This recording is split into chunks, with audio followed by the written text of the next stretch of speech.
Welcome to my channel. दोस्तों, आज मैं स्टूडेंट से मिलवाना चाहता हूँ कि यहाँ स्टूडेंट आने के बाद किस तरह से प्रॉब्लम फेस करते हैं, कौन सी प्रॉब्लम्स आती हैं काम में। मैं स्टूडेंट से ही उसको आपको उससे स्टोरी सुनाना चाहता हूँ। जो भी स्टोरी है वो आप खुद ही बता देंगे, मिस्टर मानव हैं, ठीक है। बट मैं एक ये भी बताना चाहता हूँ, ये स्टोरी अलग चीज़ है, प्रॉमिसेस अलग चीज़ है। बट मैं आपको ये साबित करना चाहता हूँ, जिन्होंने काम करना होता है ना, वो कुछ ना कुछ ढूंढ लेते हैं अपना गुजारा करने के लिए। वो ये नहीं कहते कि काम बिल्कुल ही नहीं है। मैं पहले भी यही कहता आया हूँ कि काम यहाँ बिल्कुल नहीं है।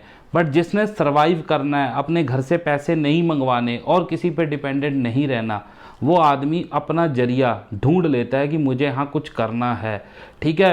मुश्किलें आना अलग बात है, बट काम करके दिखाना वो अलग बात है।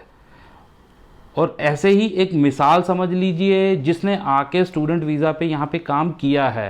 प्रॉब्लम्स आ रही हैं, वो बात अलग है, ठीक है, लैंग्वेज की बात अलग है, बट काम कैसे किया वो उसी की मुंह से ही आपको स्टोरी सुनिए।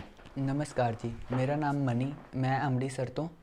ਮੈਂ ਇੱਥੇ 3 ਮਹੀਨੇ ਤੋਂ ਯੂਕਰੇਨ ਦੇ ਵਿੱਚ ਆਇਆ ਵਾਂ ਸਟੱਡੀ ਵੀਜ਼ਾ 'ਤੇ। ਆਉਣ ਤੋਂ ਬਾਅਦ ਸਭ ਤੋਂ ਵੱਡੀ ਪ੍ਰੋਬਲਮ ਤਾਂ ਮੈਨੂੰ ਇਹੀ ਆਈ ਲੈਂਗੁਏਜ ਦੀ। ਇੱਥੇ ਦੀ ਲੈਂਗੁਏਜ ਬਹੁਤ ਜ਼ਿਆਦਾ ਡਿਫੀਕਲਟ ਹੈ। ਇੱਥੇ ਇੰਗਲਿਸ਼ ਤੇ ਲੋਕਾਂ ਨੂੰ 1% ਨਹੀਂ ਆਉਂਦੀ ਗੀ, ਮਤਲਬ ਆਉਂਦੀ ਹੈ ਸਿਰਫ 100 ਦੇ ਵਿੱਚੋਂ, ਜਿਵੇਂ ਕਹਿ ਲਓ ਕਿ 10% ਲੋਕਾਂ ਨੂੰ ਇੰਗਲਿਸ਼ ਆਉਂਦੀ, ਬਾਕੀ 90% ਲੋਕਾਂ ਨੂੰ ਇੰਗਲਿਸ਼ ਦੇ ਵਰਡ ਬਾਰੇ ਵੀ ਨਹੀਂ ਪਤਾ ਹੈਗਾ। ਸੋ ਮੈਂ ਆਉਣ ਤੋਂ ਬਾਅਦ 1 ਮਹੀਨਾ ਤਾਂ ਇੱਥੇ ਫਰੀ ਰਿਹਾ ਵਾਂ। 1 ਮਹੀਨੇ ਬਾਅਦ ਮੈਨੂੰ ਕੋਈ ਮੇਰਾ ਫਰੈਂਡ ਮਿਲਿਆ ਇੱਥੇ। ਉਹਨਾਂ ਨੇ ਮੈਨੂੰ ਕਿਹਾ ਕਿ ਤੁਸੀਂ ਰੋਕਟ ਦੀ ਆਈਡੀ ਚਲਾ ਲਓ ਫੂਡ ਡਿਲੀਵਰੀ ਦੀ। ਜਿਵੇਂ ਆਪਣੇ ਇੰਡੀਆ ਦੇ ਵਿੱਚ ਜਮੈਟੋ, ਸਵੀਗੀ ਜਾਂ ਊਬਰ ਈਟਸ ਚੱਲਦਾ, ਉੱਦਾਂ ਇੱਥੇ ਗਲੋਬੋ, ਬੋਲਟ, ਰੋਕਟ ਚੱਲਦੇ ਆ ਫੂਡ ਡਿਲੀਵਰੀ ਦੇ ਵਿੱਚ, ਜਿਹਦੇ ਵਿੱਚ ਮੈਂ ਰੋਕਟ ਦੀ ਆਈਡੀ ਬਣਵਾ ਕੇ ਆਪਣਾ ਕੰਮ ਸ਼ੁਰੂ ਕਰ ਦਿੱਤਾ। ਕੰਮ ਸ਼ੁਰੂ ਕਰਨ ਤੋਂ ਬਾਅਦ 1 ਹਫ਼ਤਾ ਜਾਂ 1 ਹਫ਼ਤੇ ਤੋਂ 2-3 ਦਿਨ ਉੱਪਰ ਮੈਂ ਆਪਣਾ ਉਹ ਕੰਮ ਕੀਤਾ ਰੋਕਟ ਦਾ। ਜਿਸ ਤੋਂ ਬਾਅਦ ਉਹਨਾਂ ਨੇ, ਕੰਪਨੀ ਨੇ ਮੇਰੀ ਆਈਡੀ ਬਲੌਕ ਕਰਤੀ। ਉਹਨਾਂ ਨੇ ਕਹਿ ਤਾ ਕਿ ਤੁਹਾਡੀ ਕਸਟਮਰ ਨੇ ਕੰਪਲੇਂਟ ਪਾਈ, ਤੁਹਾਨੂੰ ਲੈਂਗੁਏਜ ਨਹੀਂ ਆਉਂਦੀ, ਉਸ ਕਰਕੇ ਮੇਰੀ ਇੱਕ ਆਈਡੀ ਉਹ ਬਲੌਕ ਹੋ ਗਈ। ਫਿਰ ਉਸ ਤੋਂ ਬਾਅਦ ਮੈਂ 1 ਮਹੀਨਾ ਫਰੀ ਰਿਹਾ, ਇੰਡੀਆ ਤੋਂ ਪੈਸੇ ਮੰਗਵਾ ਕੇ ਇੱਥੇ ਆਪਣਾ ਗੁਜ਼ਾਰਾ ਕੀਤਾ 1 ਮਹੀਨਾ। 1 ਮਹੀਨੇ ਬਾਅਦ ਹੁਣ ਥੋੜ੍ਹੇ ਦਿਨ ਹੋਏ ਆ, ਮੈਂ ਆਪਣੀ ਬੋਲਟ ਦੀ ਆਈਡੀ ਯੂਜ਼ ਕੀਤੀ ਸੀ, ਜਿਹੜੀ ਵੀ ਹੁਣ ਵੀ ਕੰਪਨੀ ਨੇ ਮੇਰੀ ਉਹ ਵੀ ਆਈਡੀ ਨੂੰ ਬੈਨ ਕਰਤਾ ਹੈ। ਉਹਨਾਂ ਨੇ ਵੀ ਇਹੀ ਕਿਹਾ ਕਿ ਤੁਹਾਨੂੰ ਲੈਂਗੁਏਜ ਨਹੀਂ ਆਉਂਦੀ, ਲੈਂਗੁਏਜ ਪ੍ਰੋਬਲਮ ਕਰਕੇ ਉਹ ਆਈਡੀ ਵੀ ਮੇਰੀ ਬੈਨ ਕਰ ਦਿੱਤੀ ਗਈ ਹੈ। ਤਾਂ ਹੁਣ ਬਾਈ ਇੱਥੇ ਮੈਂ ਫਰੀ ਹਾਂ ਬਿਲਕੁਲ। ਜਿਨ੍ਹਾਂ ਨੇ ਵੀ ਇੱਥੇ ਆਉਣਾ ਆਓ, ਬਟ ਸੋਚ ਸਮਝ ਕੇ ਆਓ। ਮਿਹਨਤ ਕਰਨ ਵਾਲਾ ਇਨਸਾਨ ਇੱਥੇ ਆਏ, ਟੈਕਸੀ ਚਲਾਏ, ਉਹ ਕੰਮ ਕਰ ਸਕਦਾ ਹੈ, ਉਹਨੂੰ ਉਹਦਾ ਗੁਜ਼ਾਰਾ ਹੈਗਾ। ਬਟ ਜਿਹੜਾ ਵੀ ਇਹ ਸੋਚ ਕੇ ਆਏਗਾ ਕਿ ਆਪਾਂ ਉੱਥੇ ਜਾ ਕੇ ਰੈਸਟੋਰੈਂਟ 'ਚ ਜਾਂ ਹੋਟਲ 'ਚ ਕੰਮ ਕਰ ਲਾਂਗੇ, ਇਸ ਤਰੀਕੇ ਦਾ ਇੱਥੇ ਕੋਈ ਕੰਮ नहीं गा। बस नमस्कार।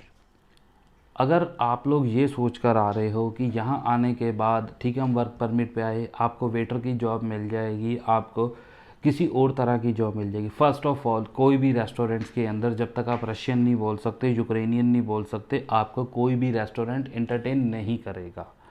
सेकंड थिंग, लोग सोच कर आ रहे हैं हमें कंस्ट्रक्शन में जॉब मिल जाएगी। बॉस, कंस्ट्रक्शन में जॉब 30 डेज़ कॉन्टीन्यू नहीं है। अगर आप ये सोचो 30 डेज़ कॉन्टीन्यू है, नहीं है। सेकंड चीज़, जैसे हम हिंदी में इंडिया में ठेकेदारी बोलते हैं, जो यहाँ पे ठेका लेते हैं या कॉन्ट्रैक्ट लेते हैं, वो लोग अगर 1000 रुपीज़ का ठेका लेते हैं तो आपको 400 रुपये से 500 रुपये मिलते हैं। 500 रुपया कट जाता है आपका, माइनस 500 ग्रिवना, 50% कॉन्ट्रैक्टर ले जाता है। तो वो 30 डेज़ कॉन्टीन्यू नहीं है जॉब जो आपको मिल जाएगी। अगर आपको यहाँ पे कंस्ट्रक्शन की जॉब भी मिल रही है, और कंस्ट्रक्शन की जॉब पर आप ये मत सोच के चलो कि आपको इंडिया की तरह काम मिलेगा। जो आदमी यहाँ पे, जो भी आपको कॉन्ट्रैक्टिंग कंपनी या कॉन्ट्रैक्टर आपको काम दे रहा है, वो अपने पैसे पूरे वसूल करता है, ठीक है। उसका अगर बस चले, उसका या उनका, जिसका भी बस चले, वो 10वें फ्लोर तक आपको सीमेंट की बोरी भी लेके जानी है। सीमेंट बैग्स आपको कैरी करने पड़ते हैं, मैं आपको ये पहले बोल के चल रहा हूँ। और कितनी तरह की मुश्किलें आती हैं काम के अंदर। और हार्ड वर्क देते हैं, बिल्कुल hard work, pure hard work देते हैं। वो ये नहीं कि ठीक है आपको छोटा मोटा हेल्पर का काम दे दिया, आप रेस्ट नहीं कर सकते। ये एक्सपीरियंसेस मुझे मनी ने बताए हैं, पीछे मनी स्क्रीन से रिकॉर्ड कर रहा है, ठीक है, और मुझे खुद लोगों से सुनने को ये एक्सपीरियंस मिल रहे हैं। तो दोस्तों, मैं यही कहना चाहूँगा, अगर आपको कोई एजेंट ये प्रॉमिस कर रहा है कि यहाँ पर जॉब्स हैं और तरह की अपॉर्चुनिटीज़ हैं, सो प्लीज़, ऐसी कोई अपॉर्चुनिटीज़ नहीं है, कोई जॉब्स नहीं है, ठीक है, प्लीज़ आप इस तरह से किसी भी एजेंट के झांसे में आके या किसी भी तरह से आप अपनी इन्फॉर्मेशन यूज़ करके मत आना। अभी भी ये कंट्री, मैं लास्ट में यही बोलना चाहूँगा, इन्वेस्टमेंट डेस्टिनेशन है और किसी तरह का यहाँ कोई स्कोप नहीं है। सो प्लीज़ अवॉइड करो इस मिस इन्फॉर्मेशन को। और मैं दूसरी बात ये कहूँगा, ये जो लोग खुद इन्फॉर्मेशन पूरी गैदर करते हैं ना, खुद अपने बेसिस पर भी, वो भी आके यहाँ पर फिर पछताते हैं। बॉस, मैं आपको सजेस्ट कर रहा हूँ कुछ अच्छे के लिए। अगर आप नहीं सुनना चाहते तो मेरा इसमें कोई फ़ायदा नहीं है। मेरे पास हज़ारों कॉल आती है, सर नहीं हमने तो सुना है जी ये जॉब मिल जाती है, हमने तो सुना है ये जॉब मिल जाती है।